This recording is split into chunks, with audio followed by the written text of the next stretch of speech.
जैसे कि अभी जानते हैं कि 50 जो 35% जो आबादी है वो एशिया में है और इस एशिया को कौन मैनेज कर रहा है, कौन पूरा उसको मतलब राजा बन के बैठा है, वो पूरा यूरोप। यूरोप के भी जितने भी ब्रिटेन हो गया, है ना? इटली हो गया, यूएस हो गया, है ना? कनाडा हो गया, इन सब क्या लोग राजा बन के बैठे हैं और यहाँ की जो जनसंख्या है, यहाँ से बहुत सारा पैसा उठा-उठा के पूरा यूरोप में ले जा रहे हैं। क्यों ले जा रहे हैं? क्योंकि यूएस डॉलर चल रहा है। अगर हमें सामान आदान-प्रदान या मिलिट्री इक्विपमेंट या फिर एयरक्राफ्ट या भी कुछ भी हमें बाहर देश से सामान लेना है या टेक्नोलॉजी लेना है, तो हमें यूएस डॉलर का यूज़ करना पड़ता है कुछ भी खरीदने और बेचने के लिए।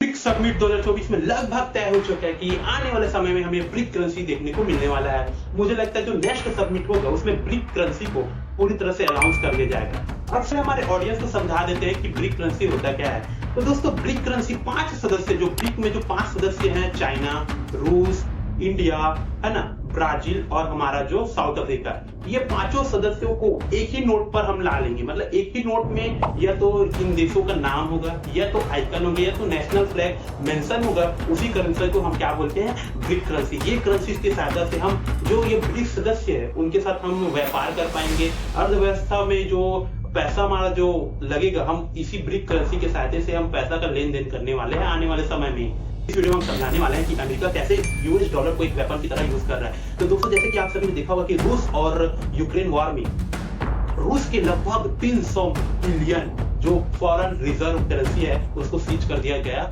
इसके द्वारा? अमेरिका के द्वारा। जिसके कारण ना ही रूस किसी से इक्विपमेंट, मिलिट्री इक्विपमेंट ले पा रहा है, ना एयरक्राफ्ट ले पा रहा है, ना फाइटर जेट ले पा रहा है। वो पूरी तरह से जो पैसा जो फॉरेन रिजर्व जो करेंसी है उसको पूरी तरह से क्या कर दिया गया था? सीज कर दिया गया था। तो है ना, और आने वाले समय में भारत का भी यही हाल होने वाला है। अगर आने वाले समय में भारत का भी किसी के साथ युद्ध होता है और मान लो उस युद्ध के बाद, है ना, अगर अमेरिका के पक्ष में नहीं हुआ ये युद्ध, है ना, या फिर अमेरिका से बिना पूछे या फिर कुछ अमेरिका को अगर बुरा लगा तो सीधी तरीके से क्या करेगा? जो फॉरेन रिजर्व करेंसी रहता है उसको सीज कर देगा। तो उस समय भारत ना ही बाहर देश से कुछ वेपन ले पाएगा, ना अनाज खरीद पाएगा, क्योंकि जो भी ट्रेड होते हैं वो यूएस डॉलर में ट्रेड होते हैं। अमेरिका क्या करता है? वो क्या करता है, जब दो युद्धों के बीच मतलब दो देशों के बीच जब युद्ध होता है, तो जैसे अभी यूक्रेन और रशिया का हुआ, उसमें क्या किया? वो 300 बिलियन जो रशिया का था, है ना, फॉरेन रिजर्व, उसको सीज कर दिया, है ना। उसी प्रकार हमारा जो ये ईरान और इजराइल का हुआ, उसमें ईरान का जो, है ना, ईरान का जो फॉरेन रिजर्व करेंसी था, है ना, उसको भी रिजर्व कर दिया गया। अब यहाँ देखा जाए तो दोनों वॉर में अमेरिका उन्हीं देशों के अकाउंट को, है ना, फॉरेन रिजर्व करेंसी को सीज किया जिसके साथ उसके रिलेशन अच्छे नहीं थे, जैसे कि रूस और ईरान। और उसी अगर उल्टा देखा जाए तो इजराइल और यूक्रेन के साथ रिलेशन अच्छे थे, इसलिए उन लोग का जो फॉरेन रिजर्व उसको क्या किया गया? उनको सीज नहीं किया गया। उन लोग अभी भी दूसरे देशों से इक्विपमेंट अभी भी ले रहे हैं और लड़ाई अभी भी चल रही है रशिया और यूक्रेन का, इधर ईरान और इजराइल का लगातार चल रहा है। तो सबसे पहले हमें foreign reserve currency US dollar को समझना होगा। क्या होता है भाई ये फॉरेन रिजर्व करेंसी, है ना? तो दोस्तों जैसे कि हमें किसी देश में हमारा सामान को बेचना है या फिर किसी देश से हमारा सामान को लेना है, तो हम वहाँ की जो लोकल, जैसे हमारे यहाँ भारत का है रुपया, तो हम यहाँ के लोकल पैसे से हम किसी भी देश में सामान बेच या फिर ले नहीं सकते। तो हमें फॉरेन रिजर्व करेंसी की सहायता से उस, है ना, उस सामान को लेना पड़ता है। उस सामान की, है ना, मतलब कॉस्ट हमें देना पड़ता है यूएस डॉलर की सहायता से। यूएस डॉलर की जरूरत होती है अगर हमें किसी से सामान लेना है या फिर हमें सामान बेचना है। तो ये जैसे उदाहरण के लिए अगर समझ, जैसे मुझे चाइना से कुछ सामान मेरे को लेना है, तो मैं यहाँ का रुपया, भारत का रुपया दूंगा तो वो एक्सेप्ट नहीं करेगा। क्यों नहीं करेगा? क्योंकि वहाँ रुपया यूज करने वाला कोई है ही नहीं। लेकिन अगर मैं उसी को अगर यूएस डॉलर या डॉलर में अगर उसको पेमेंट करूंगा, तो जो जैसे कि मैं मतलब सारे देश लगभग यूएस डॉलर को यूज करते हैं, तो जैसे मैं उसको अगर डॉलर में पेमेंट करता हूं तो वो किसी और को डॉलर में पेमेंट करेगा। तो कुछ इस तरह से ये एक प्रकार का जाल बनता है। तो यहाँ पर सभी देश लगभग यूएस डॉलर को, अगर हमें सामान आदान प्रदान या मिलिट्री इक्विपमेंट या फिर एयरक्राफ्ट या भी कुछ भी हमें बाहर देश से सामान लेना है या टेक्नोलॉजी लेना है, तो हमें यूएस डॉलर का यूज करना पड़ता है कुछ भी खरीदने और बेचने के लिए।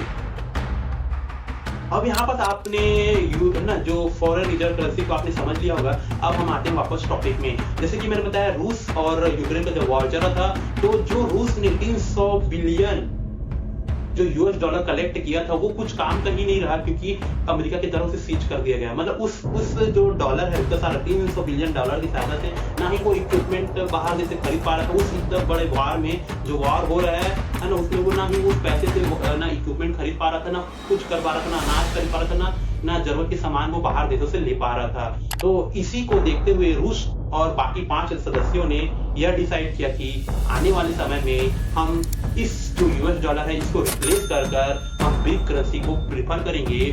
और ब्रिक करेंसी की सहायता से जो ब्रिक में अभी के समय में कितने लोग हो गए, टोटल 9 सदस्य हो गए। ये जो सदस्य हैं ये आपसी में ये ब्रिक करेंसी का यूज कर जो नॉर्मल जो हमें सामान बेचना है, आपस देश में सामान बेचना है और सामान लेना है, तो हम यहाँ पर ब्रिक करेंसी का यूज करेंगे।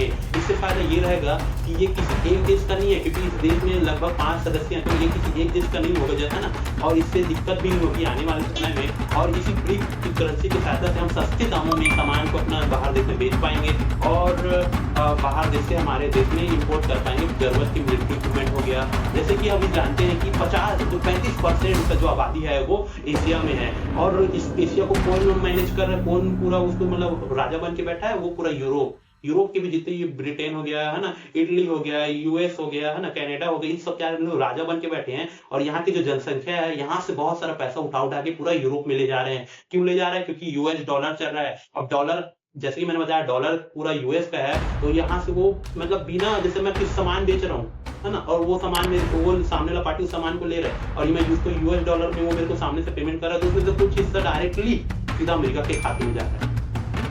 इसी को टैकल करने के लिए इन 5 देशों ने बनाया है ब्रिक करेंसी, जिसकी सहायता से आसानी से ये देश जो आपसी देश है, जो आबादी वाले क्षेत्र है, जहां मार्केट होगा वहां फिर ऑडियंस, जहां ऑडियंस होगा वहां ही मार्केट होगा। इसी को टैकल करने के लिए ब्रिक करेंसी की सहायता से हम आपसी में, जैसे मिलिट्री इक्विपमेंट खरीदना है तो हम इसका सहायता ले सकते हैं। जैसे हमें बाहर यहाँ से अनाज बेचना है तो ब्रिक करेंसी का यूज करते हैं। जैसे हमें ब्राजील से गन्ना खरीदना है तो हम ब्रिक करेंसी का यूज करते हैं। जैसे हमें चाइना से टेक्नोलॉजी है तो हम ब्रिक करेंसी का यूज करते हैं। जैसे हमें ईरान से ऑयल चाहिए तो हम ब्रिक करेंसी का यूज कर सकते हैं। तो ब्रिक करेंसी के आने से जो यूएस डॉलर, जैसे कि मैंने बताया, यहाँ पर जो भी, अगर यहाँ से आप अमेरिका में 70 रुपए लेके जाते हो तो वहां सिर्फ 1 रुपया बनता है, एक डॉलर बनता है। मतलब यहाँ का 70 रुपए वहां के 1 डॉलर के बराबर है। तो 170 में कितना महंगा पड़ता होगा। जब हम बाहर देते तो इक्विपमेंट खरीदते तो हमें कितने डॉलर में हमें पेमेंट करना पड़ता है। और अभी के समय में भारत और जो चाइना और रूस अब इसे एशिया को नंबर 1 ले जाने के लिए ये ब्रिक करेंसी को पूरी तरह से लाने के लिए तैयार हो चुके हैं।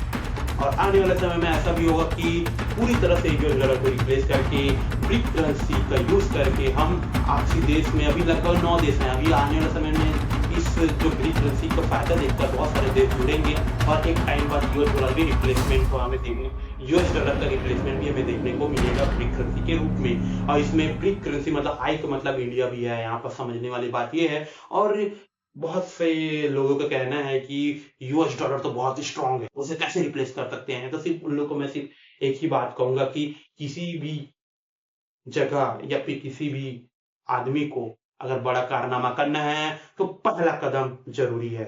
धन्यवाद।